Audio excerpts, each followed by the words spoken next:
Hello everybody, welcome back. As promised, tonight's video is going to be on studying for the ham radio license technician class. What I did was I downloaded all of the questions for the Technician Element 2 question pool, and I'm just going to go through some. I'm not going to go through them all tonight. Before I start, I hope you guys got onto the website like I told you guys to get to my last video. You can study on QRZ. Excuse me, I got hiccups. Or you can study using your phone app. But hopefully you guys have been studying. So tonight we're just going to kind of review some questions. What is the purpose of the amateur radio service as stated in the FCC rules and regulations? It is advancing skill in the technical and communication phases of the radio art. This one you guys should get. Which agency regulates and enforces the rules for the amateur radio service in the United States? And it's going to ask you, is it FEMA? Is it the ITU? The FCC? Or Homeland Security? Anybody know? Hopefully you know. It's the FCC. They're the ones that regulates and enforces the rules for amateur radio service. This one I know is probably going to be on all the tests. Which part of the FCC regulations contains the rules governing amateur radio services? Is it part 73, 95, 90, or 97? It's rule part 97. Which of the following meets the FCC definition of harmful interference? Is it A, radio transmissions that annoy user repeater? Unwanted radio transmissions that cause costly harm to radio station apparatus? That which seriously degrades, obstructs, or repeatedly interrupts a radio communication service operating in accordance with the radio regulations? Or D, static from lightning storms? Now this one's a really important question. I'm going to read it again. The question, which of the following meets the FCC definition of harmful interference? And it is that which seriously degrades, obstructs, or repeatedly interrupts a radio communication service operating in accordance with radio regulations. So basically you'll hear, when I'm on HF a lot,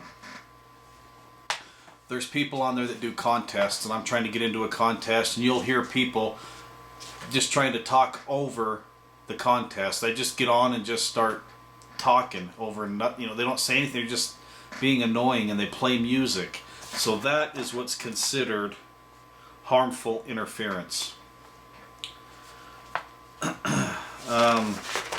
Which of the following services are protected from interference by amateur signals under all circumstances? And is it citizen radio service, broadcast service, land mobile radio service, or radio navigation service? Any questions or any answers? It should be D. Radio navigation is protected from all interference. What is the FCC Part 97 definition of telemetry? It is a one-way transmission of measurement at a distance from the measuring instrument. Which of the following entities recommends transmit-receive channels and other parameters for auxiliary and repeater station? So, which of the following entities recommends transmit and receive channels under parameters for auxiliary and repeater stations? So basically what that's saying is On my repeater, I'm going to key it up. KD7 MCI. Oh, I forgot to turn on my other radios. Now the people, if I want to put up a repeater, I have to go through a frequency coordinator. They're the ones that recommends their channels or the send and receive station for you to use on your repeater. So when you read that one, or when you're going to get that on your test, it's a frequency coordinator is the one that tells you which frequency you can go on to get your repeater. Who selects that frequency coordinator? It is the amateur operators in a local or regional area whose stations are eligible to be auxiliary or repeater stations. So basically, what it says, a group of people get together and they select the frequency coordinator who distributes the frequencies for people to use as a repeater. What is the FCC Part 97 definition of an amateur station? And the answer is, it's a station in the amateur radio service consisting of the apparatus necessary for carrying on radio communications. So if you look behind me, I've got an amateur station because I'm capable of excuse me, carrying on radio communications. I got hiccups today. When is willful interference to other amateur radio stations permitted? So basically, if somebody's talking on the radio, when am I permitted to interfere, like just start talking over them? And the correct answer is at no time. There are some gray areas about emergencies, but for the test, willful interference, it's no time. Which of the following is a permissible use of the amateur radio service? The questions are broadcasting, or the answers you can choose from are broadcasting music and videos to friends. You can never broadcast music and videos on the amateur radio waves unless NASA's the only ones that can broadcast music. So that one's not it. Providing a way for amateur radio operators to earn additional income by using their stations to pass messages.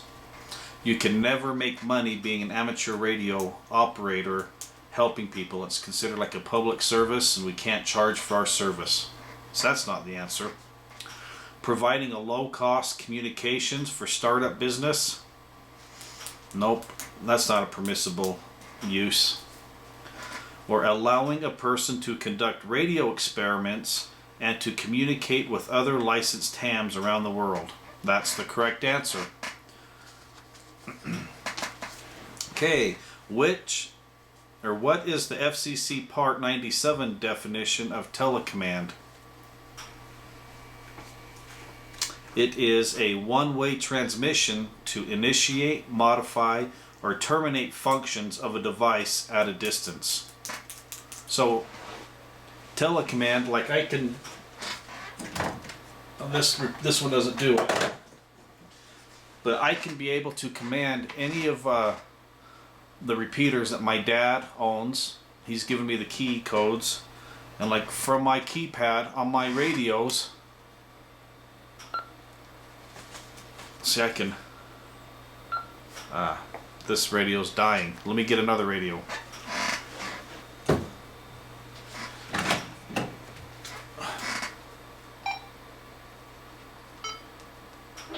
Like I can go like this, if you'll hear it in the background.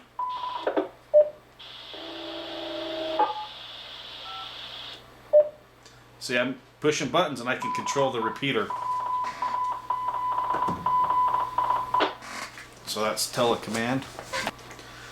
What must you do if you are operating on the 23 centimeter band and learn that you are interfering with a radio location station outside of the United States? And the answer is You must stop operating or take steps to eliminate the harmful interference. Pretty basic. That's you always, if you learn if you're interfering with somebody, you stop and you accommodate them. What is the ITU? The ITU is the United Nations Agency for Information and Communication Technology Issues. Why are the frequency assignments for some U.S. territories different from those in the 50 states? And the answer is, it's going to be A. Some U.S. territories are located in the ITU regions other than Region 2. Pretty easy. Hopefully you guys already have these answers. You've been studying. What frequency is within the 6-meter band? So I'm going to pull up my chart here. I got this little cheat sheet you guys might like. So the 6-meter band starts from 50 megahertz and goes up to 54 megahertz. So, which frequency is within the 6-meter band? And it was going to say 49 megahertz, 52.525 megahertz, 28.5 megahertz, or 222.15 megahertz. So I'm thinking, okay, the 6-meter band is the 50 megahertz band, and there's only one answer, 52.525 megahertz. Which amateur band are you using when your station is transmitting on the 146.52 megahertz repeat or megahertz? This one's an easy one. When you're a technician, you're going to basically be using two different bands, one of two bands. The 2-meter band, which is the 140 megahertz, or the 70 centimeter, which is the 440. So, if you're transmitting on 146.520, which is the simplex, national calling simplex frequency, you're going to be calling on 2 meters. Which 70 centimeter frequency is authorized to a technician class license holder operating in ITU Region 2? So it's going to go through and say 53.35 megahertz, 146.52 megahertz, 443.35 megahertz, or 222.520 megahertz.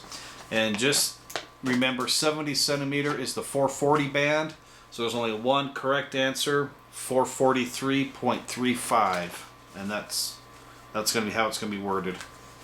So 2 meter is the 146, 440 is the 70 centimeter. Real easy to figure out. Which 23 centimeter frequency is authorized to a technician class holder? So the 23 centimeter, I got this little cheat sheet, and you guys can get one too, like I said earlier. 23 centimeters, 23 centimeters is roughly the 1240 megahertz to 1300 megahertz. So 23, it's going to be 1296, which is B. I know these are kind of, a lot of these you're going to have to study, memorize. What amateur band are you using if you're transmitting on 223.5 megahertz? You're using the 1.25 meter band. I don't use that one hardly at all. So, what amateur band are you using if you're transmitting on 223.5 megahertz? And that is the 1.25 meter band. Okay, which of the following is a result of the fact that an amateur service is secondary in some portions of the 70 centimeter band? And the answer is, U.S. amateurs may find non-amateur stations in the bands and must avoid interfering with them. Why should you not set your transmit frequency to be exactly at the edge of an amateur band or subband? Now, if you guys are on HF a lot, when you get your general and extra, this will pertain mainly to HF. But the answers are going to be D, all of the above, but this is why you should not set your transmit frequency to be exactly at the edge of the amateur band, to allow for calibration error in the transmitter so that modulation sidebands do not extend beyond the edge band, and to allow your transmitter frequency drift, and all of the above. So the answer is all of the above. Which of the bands above 30 megahertz that are available to technician class operators have mode restricted subbands? It's the 2 meter and 70 centimeter. Which type of call sign has a single letter in both its prefix and suffix? But a special event, that are the people that have call sign that is a single letter in both its prefix and suffix. It's special event. Which of the following is a valid U.S. amateur radio station call sign? Okay, now listen. KMA 3505, W3 ABC, KDKA, 11Q 1176. That's the correct answer. Will be B, W3 ABC. For regular amateur radio operators, you have to have a number, and that designates your region. So I'm KD7. My region is the 7, and I believe that's Idaho, Utah, Arizona, maybe parts of Nevada, but I'm in the 7 region. And the W3, that will be further east from me. So it will be, the answer is B. Which of the following is a valid U.S. amateur radio call sign? W3 ABC. When are you allowed to operate your amateur station in a foreign country? That happens a lot when you get your bigger licenses in the HF. That's half the fun, talking to foreign countries. So when are you allowed to talk to foreign countries? When the foreign country authorizes it. Because there's certain countries that we cannot talk to, and that is all under the FCC rules that has a list of what countries we cannot talk to. I believe North Korea might be one. There's a few others, but you have to make sure that whatever country you're getting ready to contact, they're on the list of countries you can talk to. Which of the following is a vanity call sign which a technician class amateur operator might select if available? So this will be a vanity call sign. So K1XXX, KA1X, W1XX, or all of the above. The correct answer is A. K1XXX. Which of the following locations may an FCC licensed amateur station transmit? In addition to places where the FCC regulates communications.